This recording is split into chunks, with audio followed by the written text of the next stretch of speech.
મિલકતદારોને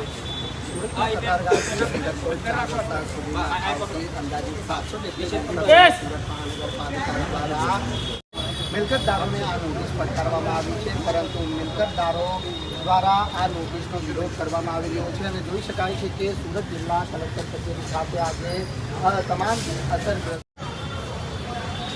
line દોરીવાળા ને ladies આગળ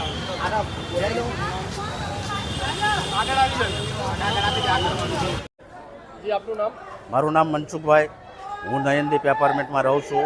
ચોથે માળે 402 નંબર છે. હું 25 વર્ષથી રહું છું, બરાબર છે. હવે આ લોકો અત્યારે ડિમોલેશનની નોટિસો આવી ગઈ છે અને આપી દીધી કે ખાલી કરો, બરાબર છે.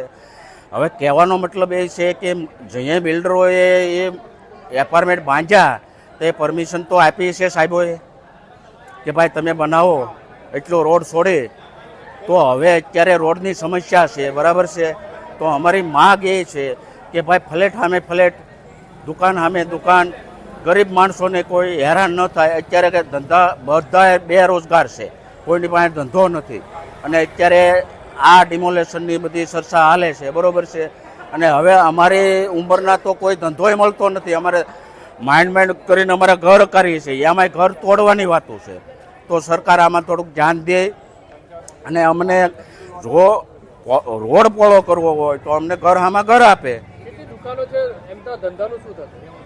90 દુકાન છે, આપણે 16 એપાર્ટમેન્ટ છે ને, 16 એપાર્ટમેન્ટ છે. હવે એમાં બધાના એક એક ફ્લેટ વયા જાય છે, બરાબર છે. હવે અમે જઈએ હાથ પગ હાલતા ત્યાં અમે ફ્લેટ લીધા, હવે અમારા હાથ પગ હાલતા નથી, બરાબર છે. તો હવે તોડી નાખવાના છે. તો અમારે જવું ક્યાં? હવે તો અમારે સરકારને એ જ વિનંતી છે કે અમને ફ્લેટ આમાં ફ્લેટ આપે, બરાબર છે. અમારે એ જ માગ છે, કાં વળતર આપે કાં ફ્લેટ આપે, બરાબર છે.